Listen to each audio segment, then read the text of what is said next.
Hello student, my name is Manish. मैं इस video पर बात करने वाला हूँ छत्तीसगढ़ बोर्ड परीक्षा 2022 कक्षा 12वीं विषय हिंदी के बारे में बताने वाला हूँ। तो स्टूडेंट वीडियो को लाइक शेयर और यूट्यूब चैनल को सब्सक्राइब कर ले। इसका पीडीएफ वेबसाइट पर मिलेगा, गूगल पर टाइप करें परमेश्वरी वहाँ से इस पीडीएफ को डाउनलोड करें।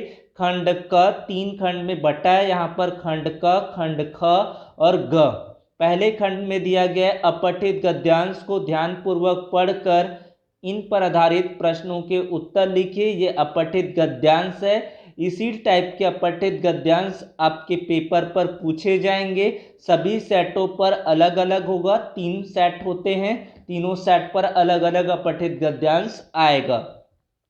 तो पहला प्रश्न यहाँ पर दिया गया, देशवासियों के लिए गर्व की बात क्या है। तो यहीं से आपको उत्तर देना है। पहले प्रश्न का उत्तर पहले ही लाइन पर मिल जाएगा। यह संतोष और गर्व की बात है, देश वैज्ञानिक और औद्योगिक क्षेत्र में प्रगति कर रहा है, अर्थव्यवस्था वाले देशों से टक्कर ले रहा है। तो यहाँ पर कुछ प्रश्न दिए गए, सभी के उत्तर यहाँ पर नीचे लिखे गए हैं। पहले अपठित गद्यांश को अच्छे से पढ़ लेंगे, उसके बाद सभी उत्तर को पहले समझेंगे और उसके बाद एक कॉपी पर इसका प्रैक्टिस करेंगे। उसके बाद दूसरा प्रश्न है, अपठित काव्यांश को पढ़कर पहले काव्यांश को अच्छे से समझेंगे, क्या कहा गया है, पहले भावार्थ को समझेंगे। उसके बाद जो नीचे प्रश्न यहाँ पर दिया है उनके उत्तर देना है। यहाँ पर 5 प्रश्न पूछे जाएंगे काव्यांश पर आधारित। बांस तथा सांप में कवि का क्या सौंदर्य नजर आता है। 5 प्रश्न यहाँ पर दिए गए, सभी के उत्तर यहाँ पर है। तो इसके लिए आपको पहले समझेंगे, उत्तर को भी पहले याद कर लेंगे अच्छे से। 2 से 3 लाइन में सभी उत्तर दिया गया है, तो इसको आसानी से आप याद कर सकते हैं। उसके बाद खंड ख, पहले में 2 प्रश्न यहाँ पर दिए गए काव्यांश पर आधारित अपठित गद्यांश, दूसरा आपको अपठित गद्यांश दिया गया था। इसके बाद एक विषय पर निबंध लिखना है। तो निबंध लिखने के लिए भी आपको मोस्ट इंपॉर्टेंट क्वेश्चन बता देता हूं। नारी शिक्षा वेरी वेरी इंपॉर्टेंट है। भारतीय समाज में अंधविश्वास, ऑनलाइन शिक्षा का महत्व। तो चौथा वाला जो टॉपिक है उसको अच्छे से कर लेंगे। सभी का उत्तर यहाँ पर है। पीडीएफ टेलीग्राम ग्रुप और वेबसाइट पर मिलेगा। टेलीग्राम ग्रुप का लिंक भी मैं डिस्क्रिप्शन पर दे दूंगा, वहां से इसको डाउनलोड करें। तो इसको मैं समझा नहीं रहा हूँ, समझाने के लिए अगर आप चाहते हैं तो इसको आप कमेंट बॉक्स पर बता सकते हैं कि निबंध को अच्छे से समझा दीजिए, तो आपको मैं समझा दूंगा। पहले चौथा टॉपिक के बारे में बता देता हूँ आपको किस तरह से उत्तर देना है।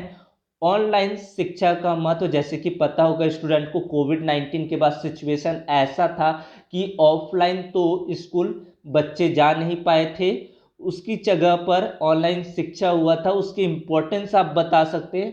तो पहले आपको प्रस्तावना देना है, उसके बाद ऑनलाइन शिक्षा के क्या क्या लाभ है, शिक्षक के साथ अधिक नियमित संपर्क, प्रौद्योगिकी ने शिक्षण व्यवस्था में बदलाव लाया, प्रभावी शिक्षा। उसके बाद किसी भी समय पर शिक्षा हो सकती है, क्योंकि स्कूल में एक टाइम था, टाइम के अनुसार पढ़ाई होती है, लेकिन इसमें इस प्रकार का कोई पाबंदी नहीं था। उसके बाद चौथा प्रश्न दिया गया, दैनिक समाचार पत्र के संपादक को पत्र लिखिए जिसमें जगह जगह आवारा घूमने वाले पशुओं की समस्या की ओर जनता और संबंधित अधिकारियों का ध्यान खींचा गया हो। सबसे पहले संपादक दैनिक भास्कर रायपुर छत्तीसगढ़। मेरा नाम संध्या शर्मा है, मैं रायपुर छत्तीसगढ़ की रहने वाली हूँ। मैंने अपने लोकप्रिय समाचार पत्र के माध्यम से जगह जगह आवारा घूमने वाले पशुओं की समस्या की ओर जनता और संबंधित अधिकारियों का ध्यान आकर्षित करना चाहती हूँ। आशा है कि मेरे पत्र को अपने लोकप्रिय समाचार पत्र में प्रकाशित करेंगे। शहर में आजकल जगह जगह आवारा घूमने वाले पशुओं की समस्या बढ़ती जा रही है। यह जानवर सड़क पर जगह जगह बैठे रहते हैं। कभी कभी ये रास्ते में समूह में चलते हुए या बैठे हुए मिलते हैं। चलते हुए लोगों पर हमला कर देते अथवा आपस में लड़ते हुए किसी गाड़ी से टकराकर उसे दुर्घटनाग्रस्त कर देते हैं। कल शाम की ही बात है, एक बैल ने एक बुजुर्ग को घायल कर दिया, उन्हें काफ़ी चोटें आई है। पशुओं को छोड़ने वाले लोगों के प्रति कार्रवाई करनी चाहिए। मेरा राज्य एवं केंद्र सरकार से अनुरोध है कि इस संबंध में कार्रवाई की ओर कठोर कदम उठाए। भवदीय संध्या शर्मा, रायपुर, छत्तीसगढ़। मोस्ट इम्पॉर्टेंट है, अच्छे से याद कर लेंगे। अथवा भी दिया रहेगा, किन्हीं दो में से आपको एक प्रश्न का उत्तर देना है। अंधविश्वास और भ्रांतियां फैलाने वाले टीवी माध्यमों के इस्तेमाल पर हस्तक्षेप कर उन्हें रुकवाने के दिशा निर्देश जारी के लिए भारत सरकार के सूचना एवं प्रसारण मंत्री को पत्र लिखिए। ये भी वेरी इम्पोर्टेंट है, इसको भी आप यहाँ से देख सकते हैं। इसको पहले आप पढ़ेंगे और उसके बाद ये समझ में आ जाएगा, तो इसे अपने तरीके से भी लिख सकते हैं। उसके बाद दिया गया है पत्र लेखन, पत्रकारिता से प्रश्न। यहाँ पर सभी प्रश्नों को पत्रकारिता का याद करेंगे, ये इन्हीं में से ही प्रश्न आपके आएंगे। संपादकीय लेखन से क्या तात्पर्य, क्या होता है? तो किसी समाचार पत्र की रीति नीति के अनुसार किसी सामयिक घटना पर टिप्पणी करता हुआ लेख लिखना संपादकीय लेखन कहलाता है। यह लेख प्रतिदिन छपता है। आवश्यक नहीं है कि इसे मुख्य संपादक या किसी एक निश्चित संपादक ही लिखे। संचार क्या समझते हैं? तो ये वेरी इंपॉर्टेंट है, ये प्रश्न आपके बोर्ड एग्जाम पर पूछे जा सकते हैं। डिकोडिंग क्या होता है? तो कुटीकरण की उल्टी प्रक्रिया कुटवाचन कहलाती है। इसके लिए आवश्यक होता है कि प्राप्तकर्ता भी कोट का वही अर्थ समझे जो संचारक समझता है। फोटो पत्रकारिता का महत्व बताना है, वेरी इंपॉर्टेंट क्वेश्चन है ये। छठवां प्रश्न है नाटक में संवाद का क्या महत्व है? तो आपको ये 2-2, 3-3 नंबर के प्रश्न यहाँ पर पूछे जाएंगे, तो इसको अच्छे से याद कर लेंगे। कहानी की विशेषताएं, तो कहानी की क्या क्या विशेषताएं होती? कहानी छोटी होनी चाहिए, एक निश्चित उद्देश्य होना चाहिए, कहानी की भाषा वातावरण के अनुरूप होना चाहिए, कहानी शिक्षाप्रद होनी चाहिए। सातवां प्रश्न मोस्ट इम्पॉर्टेंट है, इसको आपको याद ही करना है। खाद्य पदार्थों में मिलावट, तो खाद्य पदार्थों में मिलावट के बारे में बता सकते हैं। इस तरह से आपको छोटा सा एक पैराग्राफ दिया है, इसको आप आसानी से याद कर सकते हैं। उसके बाद दिया है, ये भी आपके लिए वेरी इंपॉर्टेंट है, इसी में से ही आपके प्रश्न पूछे जाएंगे। युवाओं में बढ़ती नशे की प्रवृत्ति पर एक फीचर आलेख लिखना है।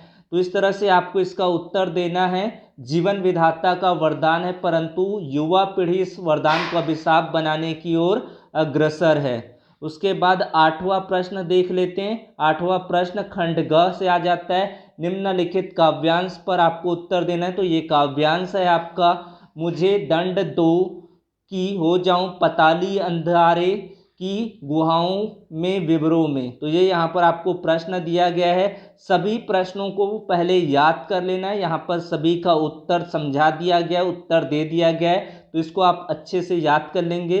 कवि कहाँ लापता होना चाहता है? तो ये पहले काव्यांश को पढ़ेंगे। काव्यांश में पहले का उत्तर यहाँ पर है दिया गया, सभी के उत्तर यहाँ पर है, तो इसको आप अच्छे से कर लेंगे। इस तरह से आपके प्रश्न आएंगे। उसके बाद 9वां प्रश्न, काव्यांश को पढ़कर पूछे गए प्रश्नों का उत्तर देना है। तो ये है, हो जाए न पथ में रात कहीं, मंजिल भी तो दूर नहीं, दिन जल्दी जल्दी ढलता है। ये वेरी इंपॉर्टेंट है, ये भी दिन ढलता है, इस चैप्टर से आपके प्रश्न आते हैं। काव्यांश का शिल्प सौंदर्य, किसी एक पाठ का तो शिल्प सौंदर्य आएगा ही, तो आपको अच्छे से इसको कर लेना है। 3 प्रश्न यहाँ पर दिए गए, तीनों प्रश्न आप लोगों के लिए वेरी इंपॉर्टेंट है। उसके बाद 10वां प्रश्न, इस कविता के बहाने बताइए कि सब घर एक कर देंगे माने क्या है? तो इसका आप उत्तर देख सकते हैं। इस कविता के बहाने सब घर एक कर देंगे अर्थात जाति धर्म, छोटा बड़ा, उच्च नीच, अमीर गरीब, अपने पराये के बीच भेद को मिटाकर आपसी एकता, भाईचारा, सामाजिक व धार्मिक समरसता लाना है।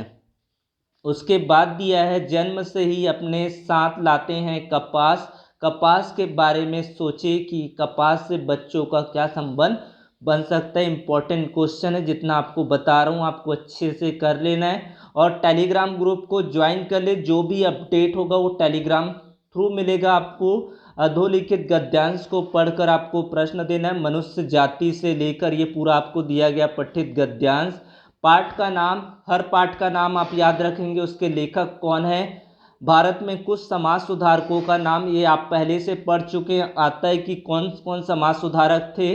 ना दोषों का अंत है ना सुधारों का, ये वेरी इंपॉर्टेंट है आपका, यहाँ से उत्तर देख सकते हैं। मनुष्य जाति के इतिहास में कोई ऐसा काल नहीं हुआ है जब सुधारों की आवश्यकता न हुई हो। प्राचीन काल से आज तक कितने सुधारक हो गए किंतु सुधारों का अंत नहीं हुआ है। प्रगतिशील साहित्य के निर्माण से क्या तात्पर्य, तो यहाँ से आप उत्तर देख लें। शॉर्ट में लिखने की कोशिश करें, थोड़ा सा ज़्यादा लंबा ना लिखे, उत्तर को सटीक लिखे, सही लिखे। उसके बाद 12वां प्रश्न, प्रश्नों का उत्तर आ जाता है। सभी प्रश्नों का उत्तर यहाँ पर देना है। ये पहला प्रश्न, लेबर एंड पार्लियामेंट्री डेमोक्रेसी नामक पुस्तक के रचनाकार डॉक्टर भीमराव अंबेडकर आ जाएगा।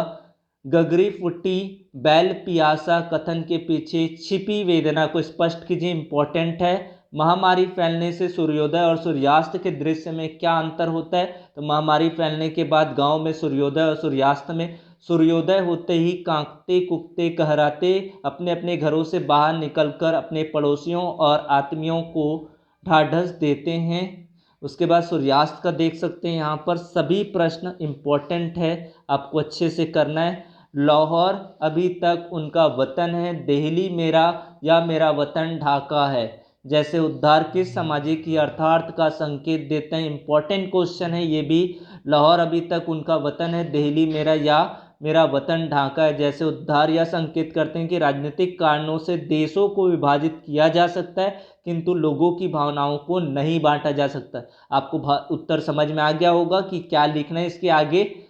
उसके बाद है श्री सौंदरलेकर के अध्ययन की उन विशेषताओं को रेखांकित करें जिन्हें कविताओं के प्रति लेखक के मन में रुचि जगाई। तो ये पॉइंट वाइज है, पॉइंट वाइज को आपको उत्तर याद करने में आसानी हो जाती है। मराठी भाषा के मास्टर थे जो पढ़ाते स्वयं रम जाते थे, विशेषकर कविताएं बहुत ही अच्छे ढंग से पढ़ाते थे। सुरीली गला, छंद की बढ़िया चाल और रसिकता थी। मराठी व अंग्रेजी कविताओं उन्हें कंठस्थ थी।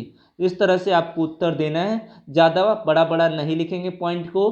पूरा तत्व के किन्हीं चिन्हों के आधार पर आप कह सकते हैं कि सिंधु सभ्यता ताकत से नहीं शासित होने की अपेक्षा समझ से अनुशासित सभ्यता थी। इसके बारे में बताना मोस्ट इम्पॉर्टेंट क्वेश्चन है। उसके बाद अगला प्रश्न देखते हैं 14 का पहला प्रश्न। सिल्वर वेडिंग के जितने भी प्रश्न हैं वो याद कर लेंगे, बोर्ड एग्जाम पर आपके पूछे जाएंगे।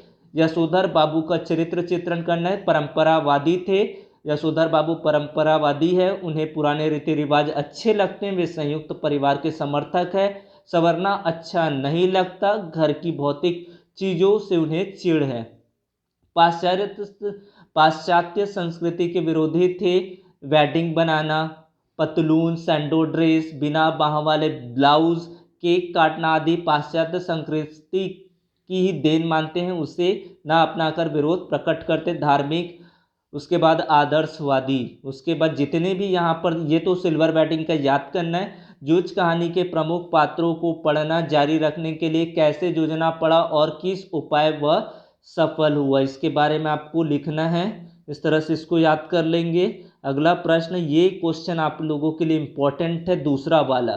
टूटे फुंडर खंडहर सभ्यता और संस्कृति के इतिहास के साथ साथ धड़कती जिंदगियों ने अनछुए समयों का भी दस्तावेज होते। इस कथन का भाव स्पष्ट कीजिए, आपको उत्तर देना है। पहले इसको समझ ले क्या कहना है, इस उत्तर में क्या दिया गया है, उसके आधार पर इस उत्तर को लिख सकते हैं। यशोधर बाबू की पत्नी समय से ढल सकने में सफल होती है, ये आपका मॉडल पेपर में भी है, तो ये प्रश्न आपकी इम्पोर्टेंट है। यशोधर बाबू और उसकी पत्नी दोनों मूलतः आधुनिक विचारधारा के नहीं थे, आपको पता है, किंतु परिस्थितियों ने उनकी सोच में बदलाव ला दिया। यशोधर बाबू के माता पिता का देहांत हो जाने के बाद उसका लालन पालन बुआ द्वारा किया गया। नौकरी की तलाश में शहर आए। यशोधर बाबू को आर्थिक मदद कर नौकरी में लगवाने वाले किशनदास उनके आदर्श बन गए, जो भारतीय संस्कृति और संस्कारों को मानने वाले सिद्धांतवादी थे। अतः किशनदास के संरक्षण और सानिध्य के कारण यशोधर बाबू स्वयं को जमाने के अनुरूप और बच्चों को आधुनिक सोच में नहीं ढाल पाए। वहीं दूसरी ओर उसकी पत्नी संयुक्त परिवार में जिम्मेदारियों के बोझ तले दबे रहने के कारण अपनी इच्छाओं का दमन करती रही, किंतु बच्चों के आग्रह पर स्वयं की आधुनिकता के लिबास में ढालने और अतृप्त इच्छाओं को पूरी करने का अवसर प्राप्त कर वह समय के साथ स्वयं को बदल लेना सही मानती, इसलिए वह सफल हो जाती। तो इस तरह से आपके उत्तर हो जाते हैं। कोई भी डाउट हो तो कमेंट पर पूछ सकते हैं। जो भी आपके पेपर्स होंगे उसका जो भी अपडेट होगा टेलीग्राम ग्रुप पर मिलेगा, तो टेलीग्राम ग्रुप को ज्वाइन अवश्य कर ले। Thank you.